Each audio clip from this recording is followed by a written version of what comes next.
Hello friends, मैं आपका दोस्त मई सुभाष लाया हूँ नए video series. The topic is previous years questions of CBCT. मैंने ये टॉपिक में चूज़ किया क्योंकि देखिए हम लोग क्या करते हैं, पेपर को जब अटेम्प्ट करते हैं तो क्वेश्चंस काफ़ी टफ नहीं होते हैं, सिर्फ उसकी लैंग्वेज थोड़ी सी घुमा दी जाती है, तो उससे हमारी एक अंडरस्टैंडिंग बढ़ेगी। दूसरा बेनिफिट ये होगा कि कुछ नंबर ऑफ क्वेश्चन रिपीट होते हैं तो हमारे नंबर ऑफ चांसेस सीबीसीटी को क्लियर करने के बढ़ जाते हैं। So let's start this video. First question है, Windows software was developed by. अब विंडोज सॉफ्टवेयर किसने बनाया था? नॉर्मली सभी लोग जानते हैं, फिर भी इस क्वेश्चन को हम लोग कवर कर लेते हैं। तो विंडोज सॉफ्टवेयर किसने बनाया था? माइक्रोसॉफ्ट ऑफिस ने, माइक्रोसॉफ्ट ने बनाया था। Now next question, each box in a spreadsheet is called. अब देखिए स्प्रेडशीट से क्वेश्चन आ रहा है, एक्सेल से आ रहा है। एक्सेल में जब रो कॉलम एक दूसरे को क्रॉस करते हैं तो एक बॉक्स होता है, उसे हम लोग क्या कहते हैं? सेल।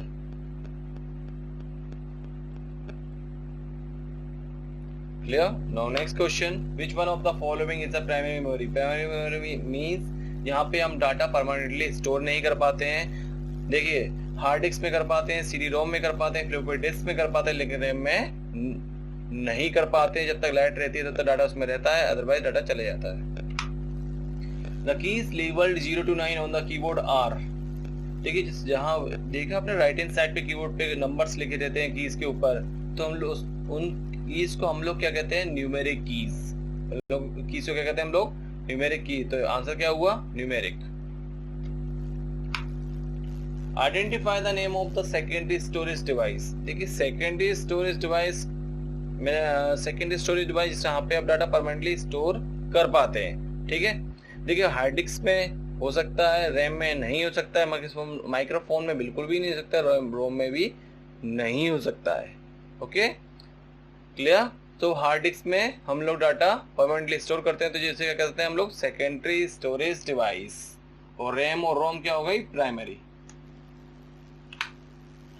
अपलोडर प्लोटर वर्ड से समझिए प्रिंटर की तरह ही होता है। प्रिंटर में क्या होता है? छोटा पेज प्रिंट किया जाता है, A4 A3 like this print out निकलता है। लेकिन प्लोटर किस लिए यूज करते हैं? बैनर। बैनर देखा है? बैनर में जब बैनर को प्रिंट कराना होता है तो उसके लिए हमें प्लोटर का यूज करना होता है। तो प्लोटर में क्या हो रहा है? हम लोग ग्राफिक्स को भी प्रिंट कर रहे हैं और डिजाइन को भी प्रिंट कर रहे हैं। तो हम लोग एक एक करके इसके ऑप्शन को रीड करते हैं और देखते हैं कि आंसर क्या होता है। An input device to produce good quality graphics. देखिए इनपुट डिवाइस तो ये है ही नहीं, तो पहले ये ऑप्शन गलत हो गया। An output device to produce design and graphics, ये पॉसिबल है। Okay, a fast output device using camera lenses, not possible. Now fourth one, an output processing unit. देखिए कुछ हद तक सही है, लेकिन सबसे परफेक्ट आंसर कौन सा होता है? Second one, an output device to produce design and graphics. Okay, so इसका आंसर क्या हुआ? Now next, output made of picture sound and videos is called. देखिए जब हम लोग तीनों को मिलाते हैं तो जो आउटपुट बनता है उसे हम लोग क्या कहते हैं? ठीक है, तो कोई वीडियोस देख लीजिए तो उसमें साउंड है, पिक्चर्स है एंड वीडियो भी है पूरा। ठीक है, तो उसके कॉम्बिनेशन को हम लोग क्या कहते हैं? देखिए कॉम तो कह नहीं सकते इसे, हार्ड कॉपी हो नहीं सकता। ठीक है, हार्ड कॉपी किसे कहते हैं? जब किसी सॉफ्ट कॉपी का मतलब कोई चीज हमने कंप्यूटर में टाइप करी है, उसे पेज पे प्रिंट आउट ले लिया, तो उसे कहते हैं हम लोग हार्ड कॉपी। ग्राफिक्स किसी पिक्चर को कहते हैं और मल्टीमीडिया इसका फाइनल आंसर है। ठीक है, इंटर मल्टीमीडिया क्या होता है? The combination of picture sound and videos. Now next question is a Windows program that locates and eliminates unnecessary fragments and rearranges files and unused disk space to optimize operations। देखिए question क्या कह रहा है कि Windows का एक programme जो कि बताता है कि कहाँ फाइलें स्केटर्ड हुई हैं और कितना स्पेस वो कवर कर रही हैं, और उनको वो अरेंज करके देता है जिससे कि स्पेस बच सके।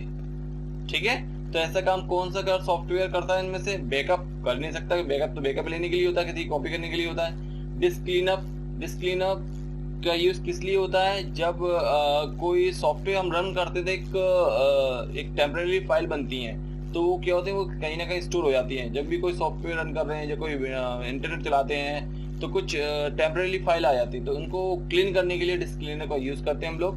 ठीक है, रीस्टोर पॉसिबल नहीं है, बैकअप जो बनाएंगे तो रिस्टोर भी कर सकते हैं। डिस्क डिफ्रेगमेंटर जो कि विंडोज के साथ सॉफ्टवेयर आता है, ये इसी सॉफ्टवेयर का यूज हम लोग करते हैं अपनी स्केटेड फाइल को प्रॉपर्ली अरेंज करने के लिए। Clear? Now next, what is a file? A file is a section of main storage used to store data. No, this is not answer. देखिए, फाइल ना तो कोई मेन स्टोरेज है और ना ही एक स्टोरेज, एक हार्ड डिवाइस तो है नहीं ये। नाउ नेक्स्ट है, file is a collection of information that has been given a name and stored in a secondary memory. देखिए, फाइल क्या है, इंफॉर्मेशन कलेक्ट करता है और उसको एक नेम दिया जाता है और सेकेंडरी स्टोरेज में स्टोर किया जाता है, तो ये करेक्ट है। A file is the part of program. It's wrong. Now next, a file is a DBMS. DBMS हो नहीं सकता क्योंकि DBMS कॉमन नेम होता है उन सॉफ्टवेयर का जो डाटाबेस बनाने के काम आते हैं। ठीक है, तो इसका परफेक्ट आंसर कौन सा हुआ? Second one. Now next, what is the name given to a part of a circle on which data is written on a storage media? यहाँ पे बात की जा रही है हार्ड डिस्क के अंदर डाटा कैसे सेव होता है, कहाँ पे सेव होता है। देखिए, हार्ड डिस्क के अंदर होती है एक डिस्क, मैग्नेटिक डिस्क। ठीक है, तो मैं आपको एक एग्जांपल के थ्रू समझाता हूँ। तो ये क्या होता है, ट्रैक होता है ये। ठीक है, इस ट्रैक को कुछ पार्ट्स में डिवाइड कर दिया जाता है, जिससे हम लोग क्या कहते हैं, सेक्टर। तो डाटा कहाँ से सेव हो रहा है, सेक्टर में, तो इसका आंसर क्या हुआ, सेक्टर। Thank you friend. अगर ये वीडियो पसंद आए तो फिर प्लीज मेरे चैनल को सब्सक्राइब करें एंड बेल आइकन को प्रेस करें, इससे कंटिन्यूसली अपडेट मिलते रहें। For now bye.